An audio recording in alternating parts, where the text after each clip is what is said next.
Hello again, chapters 3 and 4 now of Allowed Equiano.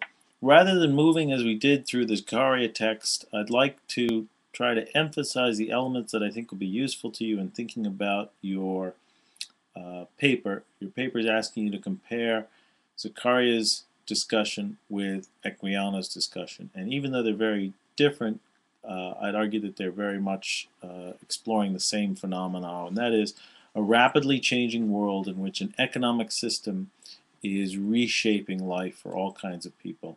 In the case of Equiano, we have somebody who's suddenly entered this emerging 18th century Atlantic world, and it's a world defined by commerce, and it's a world in which other kinds of values begin to fade away. His own Christianity, in fact, stands in some ways in contrast to that economic world. On the other hand, it's clearly part and parcel of that economic world as well. So, chapter 3, the author is carried to Virginia, his distress, and so forth. There's a couple of things worth noting here. First off, that he says, I now totally lost the small remains of comfort I had enjoyed in conversing with my countrymen. And this is a process in which he is slowly separated from everything he knows.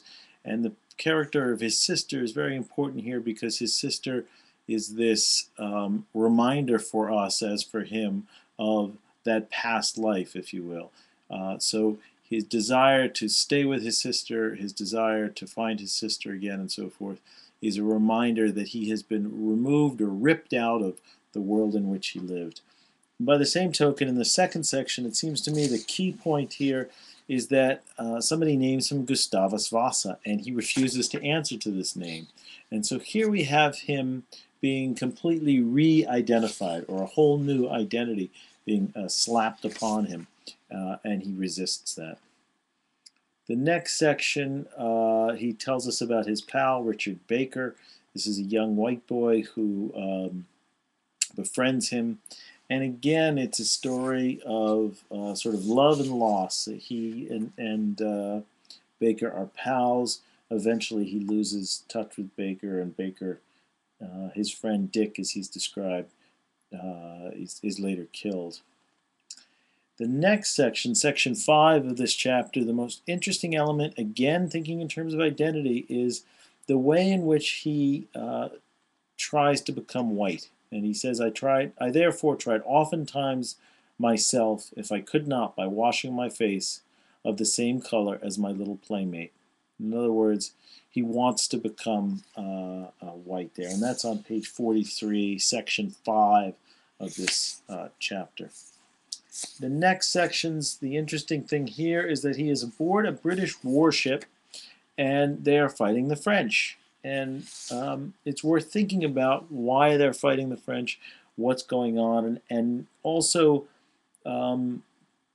looking at the nature of this conflict. Okay, this is not some sort of guerrilla conflict. This is not trench warfare. This is warfare on the high seas, and it's a very particular type of warfare. And so this story he tells in the last section, section 9, of confronting the French fleet, is sort of an interesting one, in which the French fleet suddenly surprises them by raising their flags or hoisting their colors. Now let's turn to chapter 4.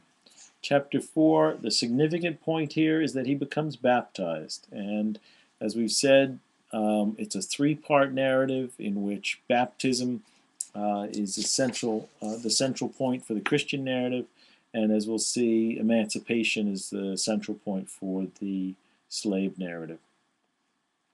Again, stories of perhaps seeing his sister. Again, stories of being aboard a Royal Navy ship, and again, descriptions in which his attitude towards the whites is of a people superior to his own. And this is, again, an interesting element of his shifting identity. Okay. Section 4, we again harass the French, and we hear a good deal about his countrymen, a good deal about his fatalism, and so forth. Finally, we begin to get the stories of providence or of the hand of God. And this is in section 6. He tells the story of a shipwreck, and in this crash, he again says he sees the hand of God. The captain's cabin is sliced in half just after the cabin departs it. The captain departs that cabin. Okay. He's involved in the Battle of Louisburg. They besiege the town. And now in this section 8, this is pages 62 and 63, we're beginning to see him try to improve himself and think again about Zachariah. What does Zachariah emphasize? The need for education. And what does he do here? He learns to read. And he becomes a bit of a businessman. He learns to dress hair. He learns to read the Bible. Okay, so he's becoming a black Christian, and by becoming a Christian, he hopes to achieve freedom. By becoming a businessman, he hopes to achieve his freedom. So those are some of the things I think are important in those two chapters.